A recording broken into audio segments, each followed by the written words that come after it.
ម៉ែមួយម៉ាត់ពាក្យម៉ែមួយម៉ាត់ម៉ែជាពាក្យមួយម៉ាត់ដែលកូនតែងហៅជាប្រចាំពេលណាដែលកូននឹកដល់ពាក្យថាម៉ែនេះ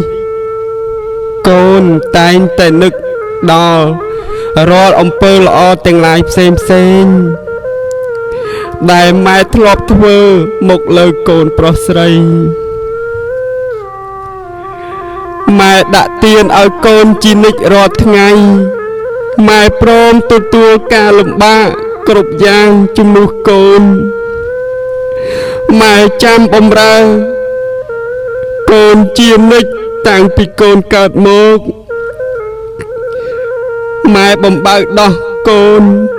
ថ្នមថែរក្សាកូនចិញ្ចឹមកូនជានិច្ចម៉ែភ័យញ័រខ្លួននៅពេលកូនឈឺម្ដងម៉ែជាគ្រូបង្រៀនកូនឲ្យចេះជុះនោមចេះហូបចុកចេះស្លៀកពាក់ដណ្ដប់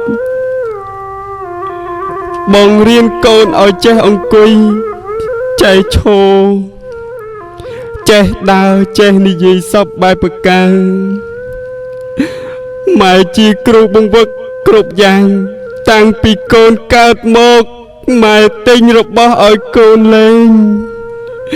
ទិញនំឲ្យកូនញ៉ាំម៉ែជួយរៀបចំឧបករណ៍សិក្សាឲ្យកូនម៉ែជាធនាគារបើកប្រាក់ឲ្យកូនគ្រប់ពេលម៉ែជួយរៀបចំឲ្យកូនបានសុខស្រួលគ្រប់យ៉ាងម៉ែបានអប់រំណែនាំកូនឲ្យមានកិរិយាមារយាទល្អម៉ែបានទូន្មានកូនគ្រប់យ៉ាងចំពោះកិច្ចការងារប្រចាំថ្ងៃម៉ែព្យាយាមដាស់កូនឲ្យក្រោក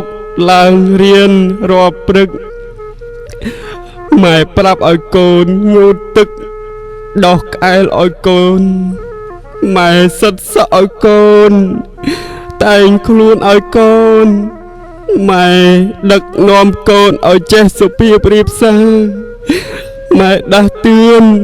កូនកុំឲ្យនិយាយអាក្រក់ម៉ែរំលឹកកូនគ្រប់យ៉ាងនិងគ្រប់ពេលវេលាទាំងអស់ពាក្យម៉ែ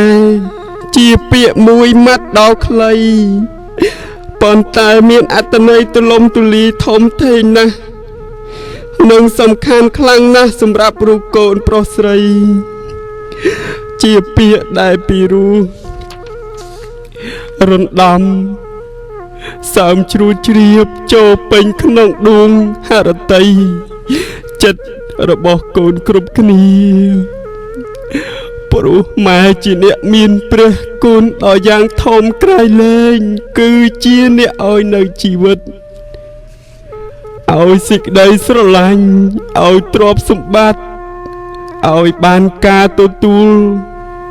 នៅការសិក្សារៀនសូត្រគ្រប់បែបយ៉ាងម៉ែជាអ្នកចិញ្ចឹមបីបាច់ថែរក្សាកូននិងម៉ែជាអ្នកនៅចិត្តកូនច្រើនជាងអ្នកណាទាំងអស់ទាំងពាក្យថាម៉ែគឺជាពាក្យពិតដែលមនុស្សយើងនិយាយបានមុនជាងពាក្យដទៃទៀតនៅក្នុងជីវិតនេះពាក្យម៉ែមួយម៉ាត់ជាពាក្យយ៉ាងខ្លីប៉ុន្តែមានន័យសំខាន់ខ្លាំងណាស់ពាក្យម៉ែជាពាក្យតំណាងឲ្យព្រះកូនក្រាបសំពះព្រះម៉ែក្នុងលោកពាក្យម៉ែជាពាក្យនៃក្តីមេត្តាពាក្យម៉ែអស្ចារ្យឥតវិបយោគពាក្យម៉ែកំចាត់គ្រឿងដែលស្មោកគ្រោកដែលពិភពលោកទទួលស្គាល់ម៉ែ